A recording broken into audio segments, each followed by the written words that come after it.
everyone. Good morning. Well, maybe it's the afternoon where you are, but we're live in the morning here. We are at RSA conference for our day 3 coverage. It's Wednesday. I love doing these first thing in the morning interviews. It's a little quiet still. People are still filling in. I mean, there's 40-something thousand people here. And it's been a return to normalcy, I would say, at RSA. Great show. Anyway, I want to bring to you a guest. My first guest this morning is my neighbor from back home in Boca Raton, Florida. We have to come out here to San Francisco to do a video. But such is the way of things at RSA. I want to introduce you to Alon Nachmani. Alon, welcome, man. How are you? Great to see you. So you couldn't come down the block. You had to come across the country. Well, sometimes I just want to see you. All right. Hey, Alon, why don't we start with, give them a little of your background, what you've done, what you're up to, and Sure. We'll go from there. Sounds good. Hi, everybody. My name is Alon Nachmani. I've been a CISO for 5 years for 3 different companies, 2 publicly traded financial companies on Wall Street, one company, I never know how to classify it, but WeWork. Is it a tech company? Is it a real estate company? Depends. I watched the series on Apple or wherever it was. Okay, so now what do you think? Is it financial or real estate? I think it depends what day it is, but I call it a real estate company. Fair enough. So that was the other company I was a CISO for. And then I've also spent some significant time on the vendor side. I was with AppViewX and their field CISO. I was with Bromium and did a lot of endpoint security for some financials. That was Simon Crosby's company. Yes, right? it was. Good friend. Yeah, he's a great guy. That was a great Simon. company. Got sold off to HP. Yeah.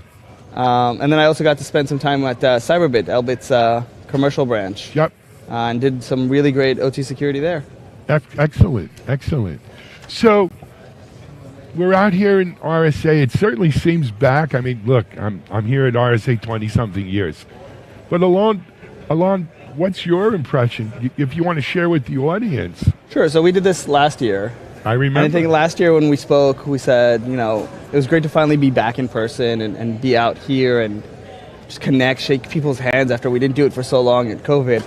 I think this year exploded. It looks like, nobody anticipated the amount of booths and people. I mean, remember the corridor in between used to be empty.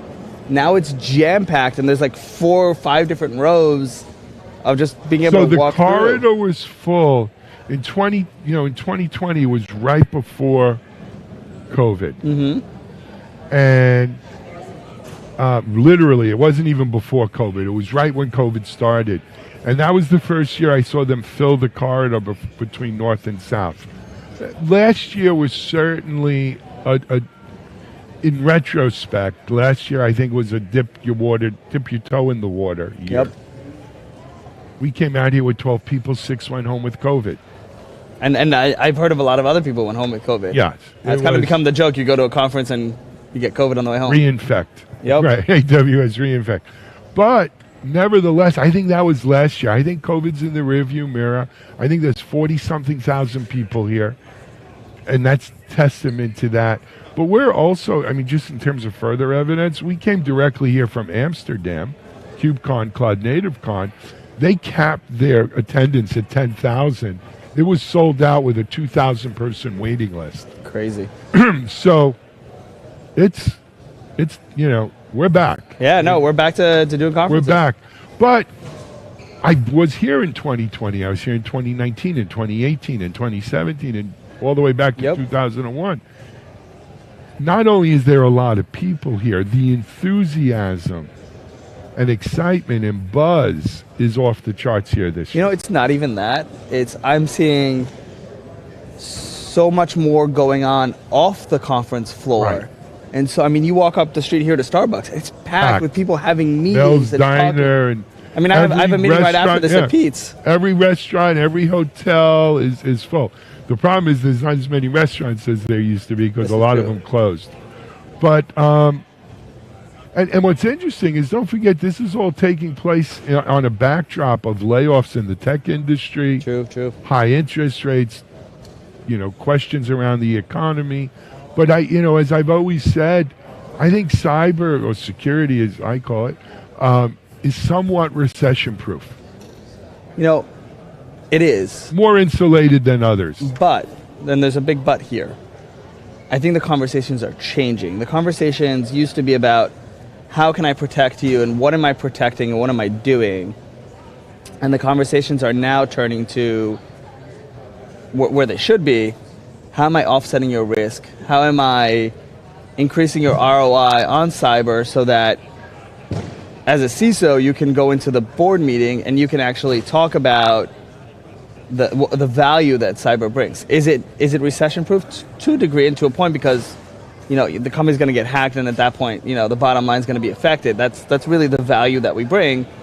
I think the conversation, or at least the viewpoint, is changing. And truthfully, I think it's something that's been due and something that had to happen. Last year I heard a vendor say to me, "Oh, well, we're in cybersecurity. Budgets don't matter. We'll get a blank check." You won't. And you shouldn't. And you shouldn't back then, and you shouldn't tomorrow. Look, I've been through several cycles, boom and bust, from the dot-com to 2008. As Alan Greenspan called it, when you get irrational exuberance in a market where it doesn't matter, I'll give you a one-pager, fund my company, or I'm getting customers or users at all costs. Yep. That's not a sustainable model. It's not. What goes up has to come down. There has to be a sense of normalcy.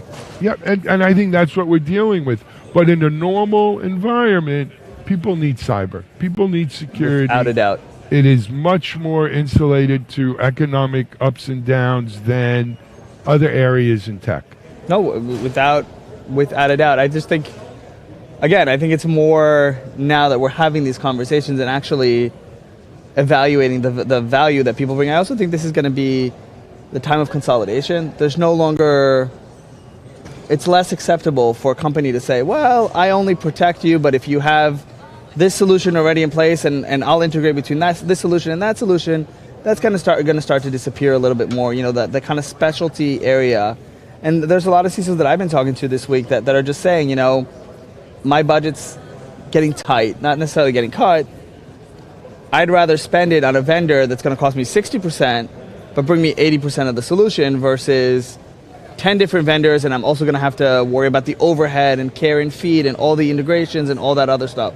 So I think, we're going to see probably in the next year quite a few mergers and acquisitions that are going to bring that kind of smaller players into one bigger environment or a bigger player together. I get it. Which listen, it's the evolution of the market.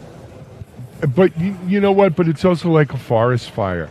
As those consolidate and these big companies get bigger, their rate of innovation decreases and fresh growth companies come up underneath and they form the next generation of innovation in cyber. And that brings up the next thing I wanted to ask you about, which is, a question I always heard from all my friends, in the 20 years I'm coming here is, why you come here? I want to see what's new. I want to see what's new in security. I want to see where the innovation is. How much vulnerability management can we do? How much network security can we do? What's happening with cloud security? So what do you see as kind of the new hot areas, the new innovations? It's interesting, and I think I'm seeing a lot. I mean, cloud security and cloud kind of posture management has been a topic for quite a few years, I think.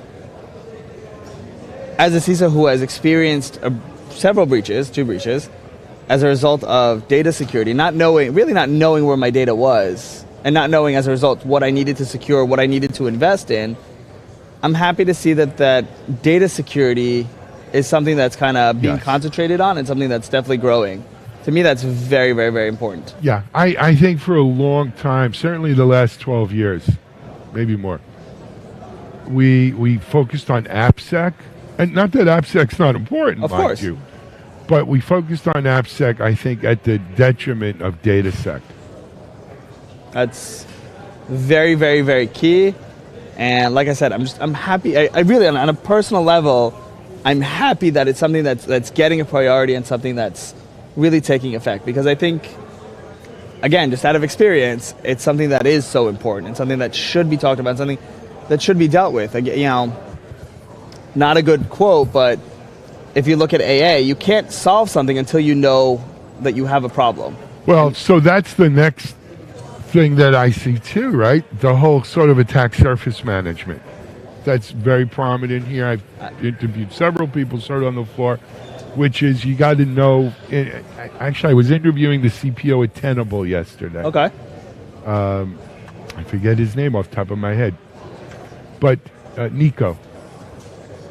And this is a big thing for them, right? Is you've got to know what it is you defend. Otherwise, how can you defend it? And so we're seeing that, I think, come in very strong. That includes your data and where it resides. Of course. It includes your third-party dependencies. It includes your footprint, right? Attack surface. And that's actually what's going to help CISOs in the boardroom, because with that, they're going to be able to calculate their risk better. So when they go to ask for a budget, they're not asking for a budget because I need 10 firewalls and I need to protect this and I need to protect that. Or I want to buy the next shiny new trinket. Right. Instead of that, they're now looking at, what's the cost to the organization? What is our risk? And they're also asking something that I have seen CISOs do now is they're actually going to the board and presenting, hey, here's our evaluation of our risk, and just making it up. It's $1 million. Do you want a one-to-one ROI, and are you going to allow us to invest? Or maybe you're comfortable with risk. Maybe the board, it's a financial organization, they trade for a living, they want to do 80%. Yeah. That's a conversation that needs to come from the board. But that's a business conversation. Absolutely, but that drives so much business here because that's how you decide what it is. Actually, I did a few interviews here where for the first time I'm really seeing off-the-shelf solutions that really do help you quantify that risk. Because that's where it's going. Because, quantifying risk was a bit of like reading goat innards or tea leaves. But now we're seeing programs that really apply some algorithms to it, and that's a great thing to see as well. I've also seen a lot of people bring over risk assessors from the insurance industry. Yeah, well, I think the whole cyber insurance thing is driving a lot of risk assessment, but it's also becoming akin to what the PCI Council did for credit cards. I think it's driving that. Oh yeah, without a doubt. It's driving insecurity to some minimum standards. Personally, I think that those are the right conversations to be having. I think I've been talking to some vendors, and one of the things I do is I help out vendors with their go-to-market. A lot of them are struggling with, my solution's great. It's, from a technical perspective, it's amazing. It's going to help people in so many ways, and it does. What they're having trouble communicating is exactly how do I offset, what risk am I offsetting, and by what percentage? Because that's where the conversations are now headed, especially given what's happening in the market, between the job market, the interest rates, the financial markets. That's kind of what's driving these conversations. And to your point, from the vendor side, we used to look at, annual recurring revenue or ARR as kind of the driver. It was revenue, it was never profit, it was never the bottom line. It was just how many more customers can we get and how quickly. That's also changing, and investors are looking into how our company is going to be sustainable, how our company is going to grow, because you don't know if it's going to be sold off in 18 months, 2 years, 10 years. Now they're trying to look at the company itself, what it does, and how it can be sustainable in the long run, which absolutely is a great turn. No, look, so I think a theme is, cybersecurity is growing up. It's maturing, it's getting much more real, it's getting much more feet on the ground. Without a doubt. And it's really fun to see. And it's like a child. It's a baby. No, you're watching it grow up and grow up into something good. All right. Hey, man, I appreciate you coming here, but you don't have to come all the way to California to talk to me. I'll definitely come by your office next week. Hey, man, keep us posted. Alon Nachmani, all the way from Boca Raton, Florida, here at RSA Conference. We're going to take a quick break. We'll be right back. DevOps.com is the #1 online destination for DevOps education and community building. DevOps.com covers all aspects of DevOps, including DevOps best practices and tools, DevOps culture, DevSecOps, business impact, continuous testing, continuous delivery, and more. DevOps.com has the largest collection of original DevOps content, featuring breaking news, blog posts, podcasts, and more. Visit www.devops.com to learn more. DevOps.com, where the world meets DevOps. DevOps.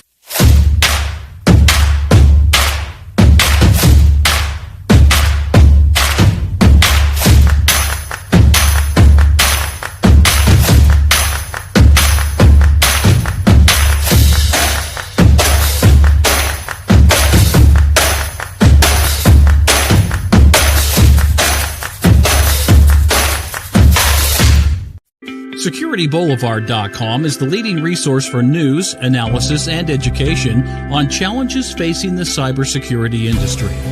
SecurityBoulevard.com covers all aspects of cybersecurity, including data security, DevSecOps, cloud security, application security, network security, security threats, and more. SecurityBoulevard.com has the largest selection of security content, featuring breaking news, blog posts, podcasts, and more. Visit www.securityboulevard.com to learn more. SecurityBoulevard.com, home of Security Bloggers Network.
Discover the cutting-edge insights of our new show, AI Times, a series that explores the limitless potential of artificial intelligence. Sponsored by the AI Infrastructure Alliance, the AI Times is at the forefront of the AI revolution, tackling the crucial questions of how we can leverage AI for the betterment of humanity. Stay ahead of the curve as this show delves into all things surrounding AI, including trends, pressing concerns, and the positive impact AI is making around the globe. AI Times. Your DevOps adventure starts here. At DevOps On-Ramp 23, you'll find everything you need to get started with DevOps. Best practices, processes, and tools. Tips and tricks from experienced...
Hey everyone, we're back. We're live here at the RSA conference. It's early in the morning, 9 o'clock, but sessions have started and keynotes are happening and the people are going about their business. I am really happy to be joined here by, I'll make sure I get this, I'm going to do my best, Amit Sinha. You got it. Amit Sinha, CEO of DigiCert. First of all, Amit, hey man, welcome to Techstrong TV. This is your first time on. Yeah. We're pleased to have you. Of course, we've been covering DigiCert for as long as I've been doing Techstrong TV. So, but this is your first visit on here. We're pleased to have you on. Alan, it's my pleasure. Thank you for having me. My pleasure. So, Amit, before we jump into DigiCert business, let's hear a little bit about your background. Yeah, well, I've been in the security industry for about 20 years. Prior to DigiCert, I was president at Zscaler. I was there for 12 years. I still am on the board of directors at Zscaler. Prior to that, I was the CTO of Air Defense, a wireless security company. So I've been in this industry, and it's a pleasure to see how the RSA conference has grown, and it's a really tight-knit community. It's good to be back. It's good to be back. I mean, we were here last year. It wasn't quite the same. It is. It's amazing to be back. And like you, I'm here 20-something years, and yes, it is good to be back. Let's turn to DigiCert. Look, our audience, as I said, we've been covering DigiCert forever, but our audience is a cyber audience, DevOps, cloud native. They don't need a introduction to certificates, encryption, PKI, but I think there's some confusion. Well, what exactly is DigiCert? Where did they, I know they're in that certificate business, but where exactly did they play? How would you describe it to them? Yeah, well, broad strokes, right? Yep. Well, DigiCert, we're the leaders in digital trust, right? Now that's a big word. What is digital trust? It's a kind of foundational infrastructure that makes sure that when businesses and individuals interact online, they can do that with confidence, right? Whether these are transactions or content, you want them to be authentic, right? And that's the core business of DigiCert. Our roots are in PKI and digital certificates, right? So, when you go to your banking website or anything online, you see the little lock icon. The digital identity through digital certificates has been provided by DigiCert, and over 80% of Fortune 500 customers use DigiCert. We have customers in 180 countries. So think of us as sort of the invisible plumbing on the internet that is making sure that all the transactions, interactions, content is encrypted and authentic. Absolutely. And you do it well. Right? We do it well. We've been at it for 20 years. Absolutely. Here's the issue, though. Sometimes when you do it so well, and as you said, it's part of that digital plumbing, people take it for granted. They do. And no one wants to be taken for granted. No one should be. But it's such an important piece that we don't think about until something breaks, right? And then we think. Recently I saw a tweet from Elon Musk, and he said, hey, Starlink is down. Right. And that was because of an expired digital certificate. And you hear about, hey, Google having outages or Microsoft having outages. So, when we poll our customers, we found that 2/3 have had a digital certificate-related outage on a critical system in the past 1 year, right? Now, certificates expire now every year, and validity periods are shrinking. So if you talk to any large organizations, they might have thousands, sometimes millions of these certificates across users, devices, workloads, and being able to manage it effectively is very important, right? Otherwise, it's like plumbing.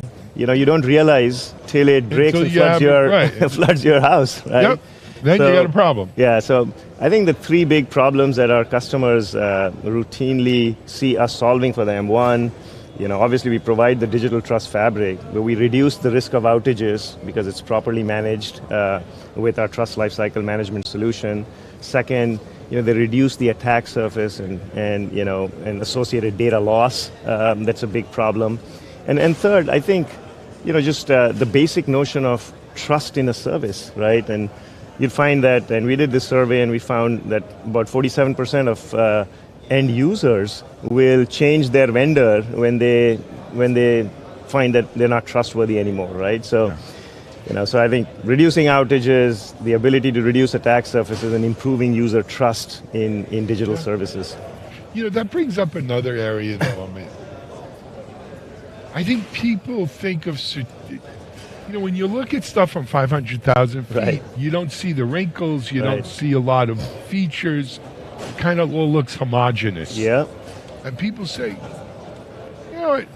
DigiCert certificate, another company's certificate, it's all using the same technology. Yeah.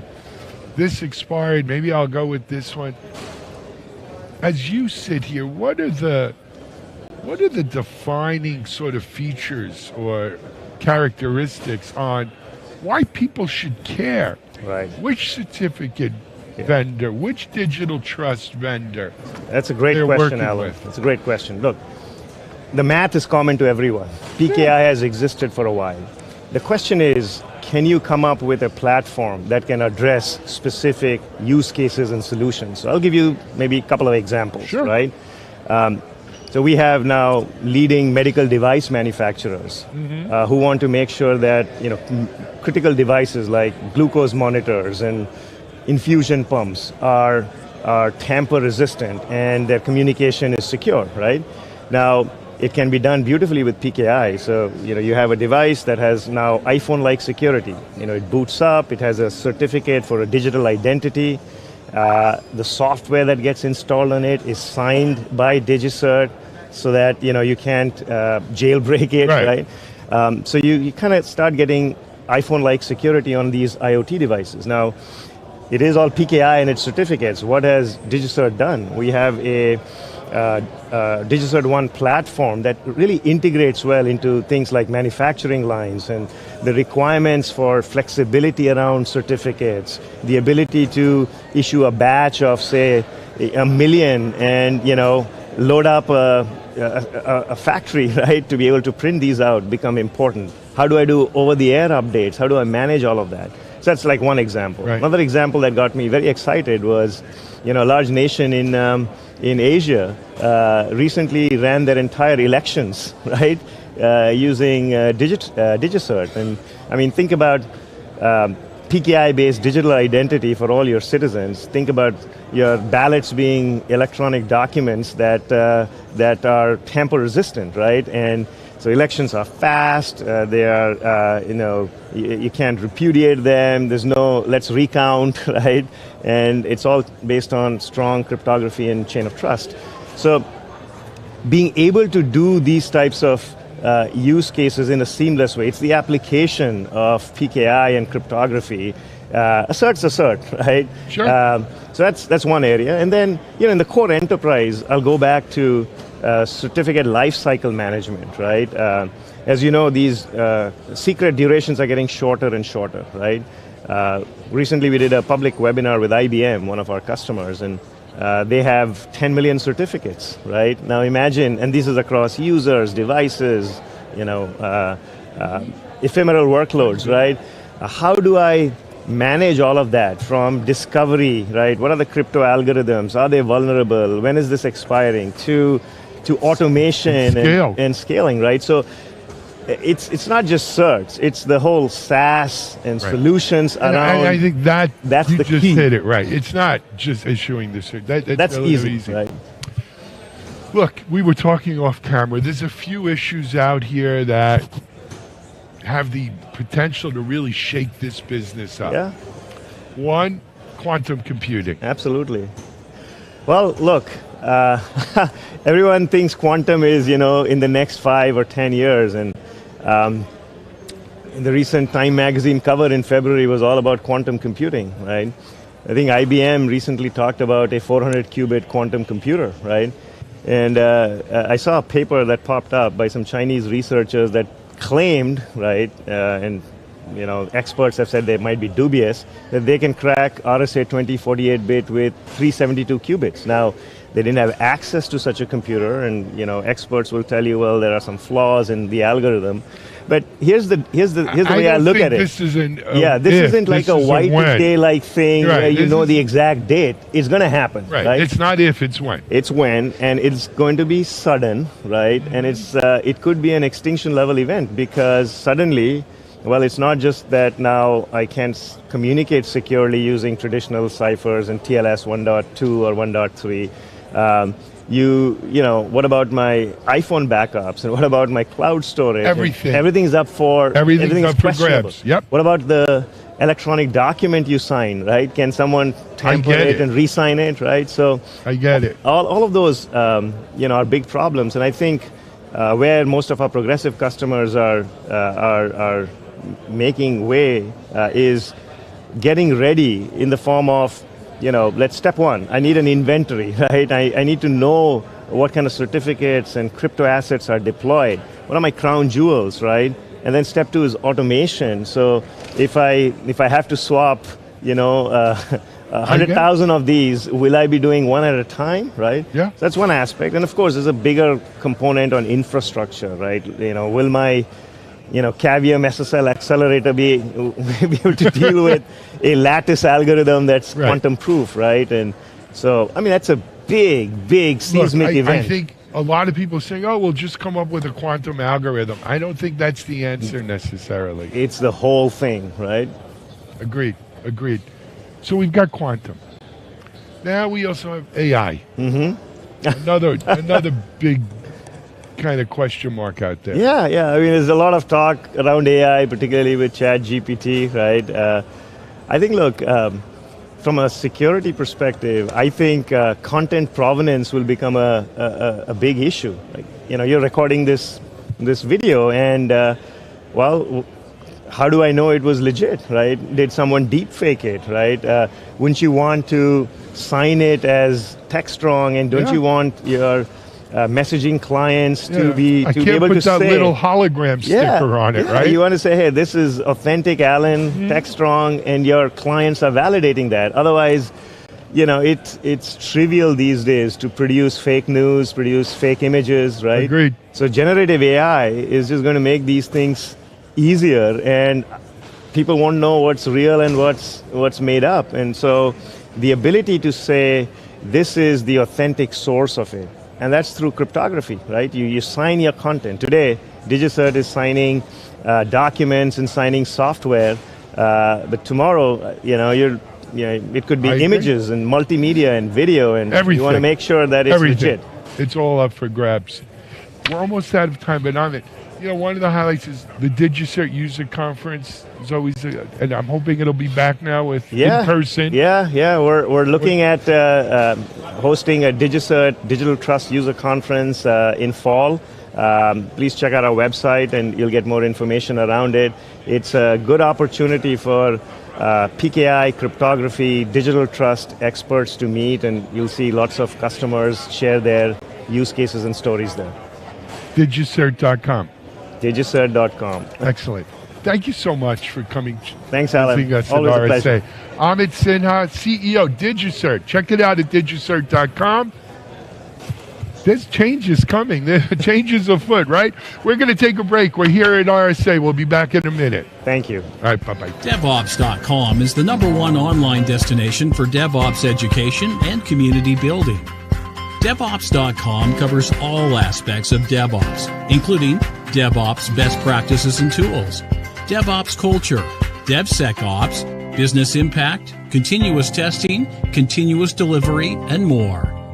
DevOps.com has the largest collection of original DevOps content, featuring breaking news, blog posts, podcasts, and more.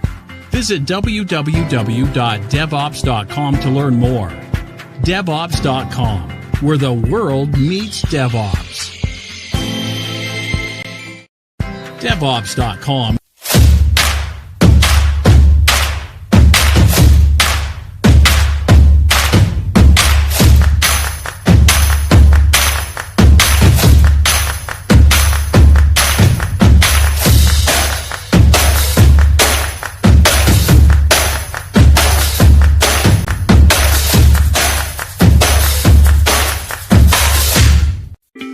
SecurityBoulevard.com is the leading resource for news, analysis, and education on challenges facing the cybersecurity industry. SecurityBoulevard.com covers all aspects of cybersecurity, including data security, DevSecOps, cloud security, application security, network security, security threats, and more. SecurityBoulevard.com has the largest selection of security content, featuring breaking news, blog posts, podcasts, and more. Visit www.securityboulevard.com to learn more. SecurityBoulevard.com, home of Security Bloggers Network.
Discover the cutting-edge insights of our new show, AI Times, a series that explores the limitless potential of artificial intelligence.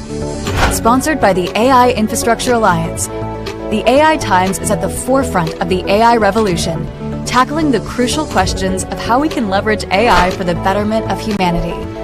Stay ahead of the curve as this show delves into all things surrounding AI, including trends, pressing concerns, and the positive impact AI is making around the globe. AI Times. Your DevOps adventure starts here. At DevOps On-Ramp 23, you'll find everything you need to get started with DevOps. Best practices, processes, and tools. Tips and tricks from experienced practitioners sharing their real-world experiences. This virtual event will provide you with the roadmap to a successful DevOps career and the opportunity to get hands-on experience. The rush has started. Don't be left behind. Join us on May 4th, 2023. Hiring great DevOps and cyber talent is a huge challenge for technical teams. Cloud transformation is driving demand higher. You've tried doing it yourself. Job boards, LinkedIn, didn't work. Recruiters are an option, but who do you trust and not waste your time and money? RecruitOps is the new way to source engineering talent. From Media Ops, the people behind DevOps.com, Security Boulevard, Container Journal, and more. We sit right in the middle of the hottest positions in Dev, Sec, and Ops, and the brightest minds in the field.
right. Hey, we're live back here at RSA.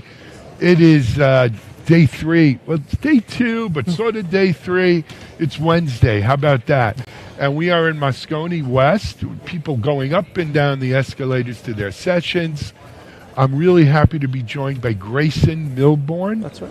Grayson is with OpenText Security. We're going to tell you all about that in a second. But Grayson, welcome and thanks for joining us Thanks, here. Alan. Yeah. So Grayson, let's start off a little bit about you. Well, thank you. I'm the security intelligence director at OpenText Cybersecurity.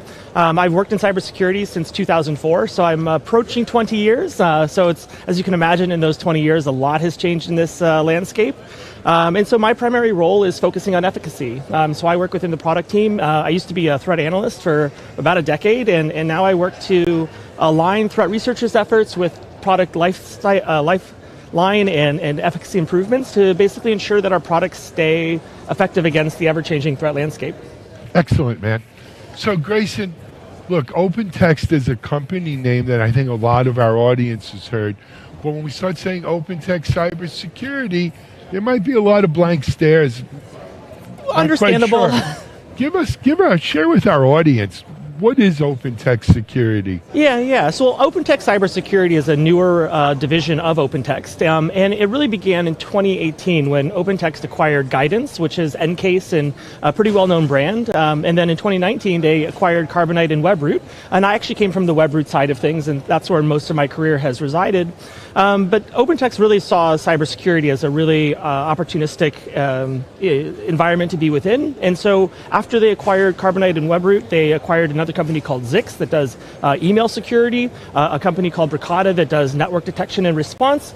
And then the biggest news really is this past February, OpenText acquired a company called Micro Focus. And Micro Focus has a pretty significant cybersecurity portfolio as well. Yes. Formerly it was like CyberRes, but they had products like ArcSight, NetIQ, Fortify. And so really the idea is to bring all of these brands together and have a portfolio that really can go from end to end, from consumer, SMB, enterprise, NDR, XDR, all under one brand. Absolutely. And just in way of history, right? The Micro Focus security portfolio Micro Focus had, I don't know if you want to call it a merger or a divestment, but the old HP Right, that's right. portfolio came into Micro Focus, which is now part of OpenText. Correct. Right? Yep. And so there's a lot of very, very well-known security brands that our audience probably uses on a daily basis that now come under this Micro Focus cybersecurity. Yeah, it's umbrella. really exciting for us because there's so much threat intelligence that we're now able to combine, and it's that stronger together message. Really, Yes. for us, when we saw RSA's brand of that, we were like, hey, that's exactly what we've been that's pitching. us. So That's that's us. us. So That's me. that worked out really well this year. Fantastic.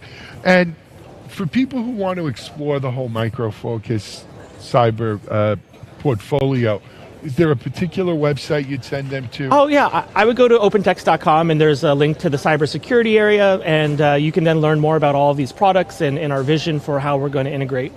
Excellent. All right. I think we've done our job in laying out who OpenText Cyber is, right? Right. Let's turn now. You guys recently released a new threat report. Yeah. Yep. So I'll tell you a little bit more, right? So Sure. this is actually our 8th year in releasing this report. And for me, it's like, I'm very proud of it because I'm the guy who puts the data together, who looks at the data and says, this is what's interesting. This is what has changed year over year. And so this year, again, it's another fantastic report. But there's a lot of different threat reports out in the market. And so it's important to understand how we generate ours. And one of the core components in how our efficacy works is that we put data collection and telemetry at the endpoint. And so really we're just consuming what our customers encounter. And there's really no better fish trap in the world for encountering threats than tens of millions of real world users being users, making mistakes sometimes, and so we capture that data. And our report is basically a reflection of the threats, the malicious URLs, the phishing sites, IP addresses, malware, and ransomware, of course, but through the lens of our customer experiences. Absolutely. So you have all of this data. let's hear some of the findings. if you don't Yes, mind, that you think yeah. are the key points here. Absolutely. So there's a lot of data in there, but I think the things that really resonated with me was really looking at the impacts of layered security. And so because it's a reflection of what our customers see, we have customers who use different combinations of cybersecurity products. And what we found was that customers who layer their security together see very significant reduction in overall malware encounters. So for example, we have a DNS protection product that privatizes DNS. And then we have customers who use our endpoint. And those who use both of those solutions together see 30% fewer malware encounters in their environments. And so that's like a product-y kind of cool metric that shows that, hey, as we advocate for this approach to layered defenses, that it actually works. Like we have data to prove it. I think what's also interesting is really within like the ransomware landscape and sort of like the perception of, is this problem getting worse or is it getting better? And I think we have some conflicting data. For example, the FBI at the beginning of the year released their 2022 update on ransomware, and they reported a 33% decline, but that's a decline in people who wanted to contact the FBI and say, I need your help. Yeah. But the reality is the majority of people are paying these ransoms, especially in the SMB space, because, well, let's face it, right? It's easier. It's easier, right? It's less disruptive. There's no shame that is exposed publicly, and it just can be sometimes the easier thing to do. And that's not the right solution, because all that really does is continue enablement. Well, look, a year and a half ago, right, there was this whole debate, should you pay the terrorist? Right. Right, and the government's attitude at that point was absolutely not. Right. But that's changed, and we see it even changing with, cyber insurance companies, who are saying, look, we're going to pay in some cases. It's easy. Yeah. We know who the ransomware gang is, this Right. particular gang versus that gang, and we do our thing with it. So that is, that's the reality of the world we're in today. The challenge with that, I find, though, is it's really important for the forces that are able to disrupt these organizations to have proper awareness of who's most active and who's causing the biggest problem. And, in the last couple of years, it's been great to see some offensive attacks against these organized cybercrime groups. In the beginning of this year, we saw Hive was taken offline. That's a multinational, 12 nations participated in that. Yeah. That's enabled because people do come forward. And I would love to see the cybersecurity industry, or just in general, like we need to de-shamify the fact that you Yes. were breached. No, because it happens. It's an if not when, or it's a, yeah, exactly, right? And so, if you can remove the shame, I think it encourages companies to be more forthcoming and to provide information that ultimately does help disrupt these organizations. I mean, the fact of the matter is, in cybersecurity, when nothing happens, we win. Right. And you couldn't have said it better. And I think that's a challenge with cybersecurity spending, is you have to justify spending money so that nothing Because happens. nothing happens. Yeah, the CFO always looks at Well, that how and do is I like, know that nothing happened? Because you're not. I Right? get it. You got it. The other thing I just want on the ransomware issue, we're seeing ransomware not just by encrypting, we're seeing like DDoS ransomware Oh, attacks, yeah. Oh, right? absolutely. So that's one of the other things we report on is, initially the first layer of extortion was, hey, I've encrypted your data. Okay. Or I'm going Now- to release it. Right. Well, so now, right, they like 84% of the time they also steal your data, and we're even seeing some ransomware groups that used to do encryption now forgo the process of encryption because it's an additional step. There's some complexities. Decryption doesn't always work, even though they claim it. You're going to get all your data back. That's not a guaranteed thing. And so stealing the data and then leveraging like GDPR is a fine. And most of their leak sites post like, hey, here's the section that's going to fine you up to 4% of your revenue. And so that's a very significant motivator for people to pay. And then, last year we saw Lockbit. Lockbit attacked somebody. They had a smart IT team who figured out where they were, launched their own DDoS attack against Lockbit. Lockbit was like, wow, hey, that's brazen of you. Yeah. And they're like, you know what, we're adding this to our arsenal now. And so now they can DDoS, it can be more disruptive. But ultimately, right, I mean, I think extortion is not going away. And so, how do we combat this problem? And I think that's something that the cybersecurity industry is really still struggling to solve. Absolutely. What else from the report? Yeah, so some other cool things are around phishing. And one of the cool things about how our product works is, again, we know that these are real-world users who clicked on a malicious URL that took them to a fake login page. And so this is different from email-based phishing. This is really more credential-based capture. And so we can track the brands. And it's really interesting to see, we track over 300 different brands to see who's targeted the most. And not that surprising, you see the Google, the Apple, the Facebook, primarily trying to get into your primary email account because, hey, let's face it, if I can get into your email, I know all the other accounts you have, and if I need to reset their passwords, well, they send me an email, right. I'm already there. But one of the interesting things is we saw Instagram break into the top 5 this year. They were the number 4 most impersonated brand we saw last year. And that was sort of interesting because we track Facebook, even though they're related. We look really to see like who is the focus of the credential capture attacks. And Instagram to me sort of felt like it was surprising. And I think what it shows is there's a continued focus on younger and younger people. And also millennials are getting a little older and they're getting jobs and they still have their Instagram accounts. And with password reuse as common as it still is, that was somewhat interesting. The other thing on phishing is that now more than half of phishing sites are hosted using HTTPS. Yeah. And if you go back 10 years when phishing was still a massive problem, almost 100% of them were HTTP exclusive. Right. But we've taught people, look for the padlock, make sure you have... But the bad guys aren't stupid either. No, and you know what? It shouldn't be this easy because certificate authorities, the people who issue those SSL certificates, so you can have an HTTPS website, they're not doing their due diligence in vetting these companies, and for a very small amount of money. Well, the problem, and it's funny because the interview before you was the CEO of DigiSearch. Oh, so you know. Oh boy! But, well, I'm sure they're doing a good job, but but the problem is they don't sell the certificate directly. Right. A lot of these people get their certificates right from their hosting provider. Yeah. Yep. And so whoever your hosting provider is and whoever they use as a certificate provider, it's a blank, a web-based kind of thing. So they don't do their due diligence. Now, a few things are happening though, right? They're making certificates expirable. Right. Right, in a much shorter. They're talking about 90-day certificates, 30-day certificates, even like 1 day or by hour certificates. Yeah. Well, that makes sense for phishing because most times we see phishing URLs last for about 12 hours. Yeah. And then, and the other challenge with phishing and why our solution's really poised for this is that a lot of times those links to that fake login page do arrive via email, but it's a unique URL per email. And so they're very difficult to crawl organically, and you kind of have to sit like where the user is. You know what?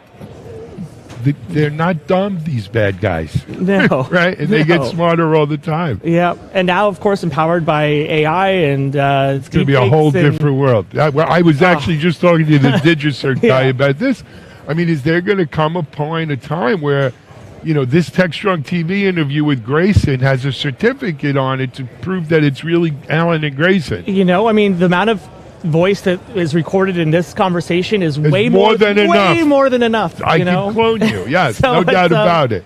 Yeah, it's technology a strange new world we're entering. It's great, there. But all technology has been seen to be used for good and or bad, and so I just hope that the good far outweighs the bad here. But it's going to force us to rethink. Sorry, I'll tell you, I'm doing this a really long time. Yeah. For all of the bad that's out, on the horizon, and we think, doomsday. Right.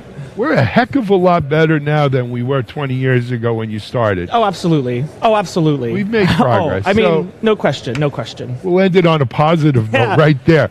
Grayson, for people who want to get more information on this report from OpenText Cybersecurity, where can they go? Yeah, you can go to opentext.com/threat report. I believe that's the URL. If not, I'm sorry, but you can definitely find it. If you go to opentext.com, look up cybersecurity and threat you'll report, definitely we'll find it there. You got it. Excellent, man. Hey, thank you for coming on Techstrong TV. We do these all year round, not just at RSA. Keep us posted on what you guys got going on. All right. OpenText Cybersecurity here. We're live at RSA. We'll be back in a moment. DevOps.com is the #1 online destination for DevOps education and community building.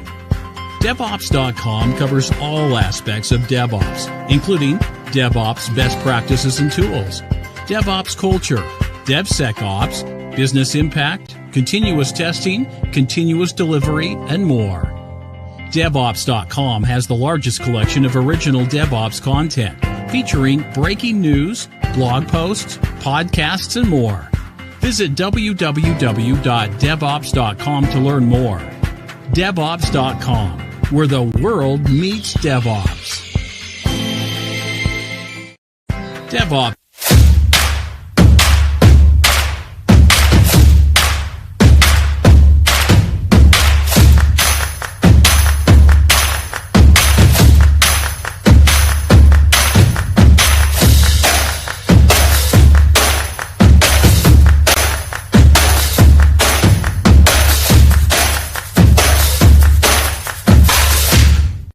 SecurityBoulevard.com is the leading resource for news, analysis, and education on challenges facing the cybersecurity industry. SecurityBoulevard.com covers all aspects of cybersecurity, including data security, DevSecOps, cloud security, application security, network security, security threats, and more. SecurityBoulevard.com has the largest selection of security content, featuring breaking news, blog posts, podcasts, and more. Visit www.securityboulevard.com to learn more. SecurityBoulevard.com, home of Security Bloggers Network.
Discover the cutting-edge insights of our new show, AI Times, a series that explores the limitless potential of artificial intelligence. Sponsored by the AI Infrastructure Alliance, the AI Times is at the forefront of the AI revolution, tackling the crucial questions of how we can leverage AI for the betterment of humanity. Stay ahead of the curve as this show delves into all things surrounding AI, including trends, pressing concerns, and the positive impact AI is making around the globe. AI Times. Your DevOps adventure starts here. At DevOps On-Ramp 23, you'll find everything you need to get started with DevOps. Best practices, processes, and tools. Tips and tricks from experienced practitioners sharing their real-world experiences. This virtual event will provide you with the roadmap to a successful DevOps career and the opportunity to get hands-on experience. The rush has started. Don't be left behind. Join us on May 4th, 2023. Hiring great DevOps and cyber talent is a huge challenge for technical teams. Cloud transformation is driving demand higher. You've tried doing it yourself. Job boards, LinkedIn, didn't work. Recruiters are an option, but who do you trust and not waste your time and money? RecruitOps is the new way to source engineering talent. From MediaOps, the people behind DevOps.com, Security Boulevard, Container Journal, and more. We sit right in the middle of the hottest positions in Dev, Sec, and Ops, and the brightest minds in the field. If you're looking for a great position or the talent to fill it, we can help you. Trust us, risk-free. DevOps.com is the #1 online destination for DevOps education and community building. DevOps.com covers all aspects of DevOps, including DevOps best practices and tools, DevOps culture, DevSecOps, business impact, continuous testing, continuous delivery, and more. DevOps.com has the largest collection of original DevOps content, featuring breaking news, blog posts, podcasts, and more. Visit www.devops.com to learn more. DevOps.com, where the world meets DevOps.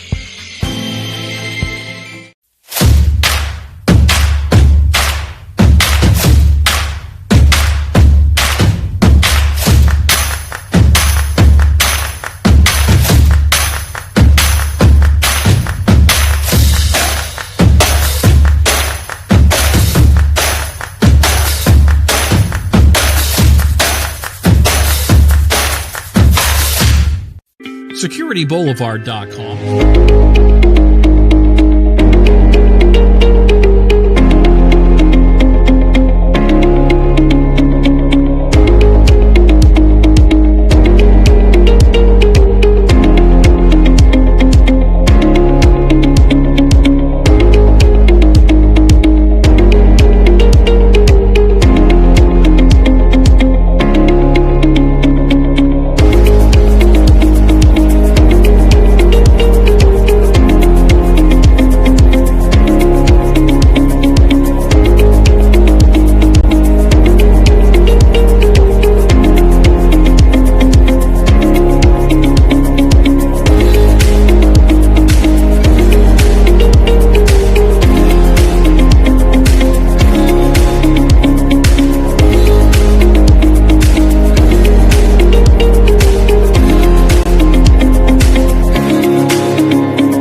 Hi, everyone. We're back here. We're back here at RSA. So happy you're joining us in our continuing coverage from the show floor here at, well, not from the show floor. We're not on the show floor. Though they couldn't tell because all they see is this background. We are at Moscone West in what we call Broadcast Alley, and we're pleased to have you here. Let me introduce you to Lynn Doherty. Did I get it right? You got it right. You got it right. Thank goodness. Lynn is with Sumo Logic. And look, if you watch Techstrong TV, you know last week we were at Amsterdam in KubeCon, and we had a chance to catch up with the Sumo Logic Cloud Native team over there. We had a great conversation. But now we're here really cyber-focused because it's RSA, and RSA is where cyber comes together. Lynn, welcome. Thank you. Thank you for having me. It's my pleasure to have you here. Lynn, before we jump into RSA and cyber and even Sumo, let's talk a little bit about Lynn. If you don't mind, share with our audience kind of your story. Yeah. Well, at Sumo Logic, I am the president of our go-to-market team. So for us, that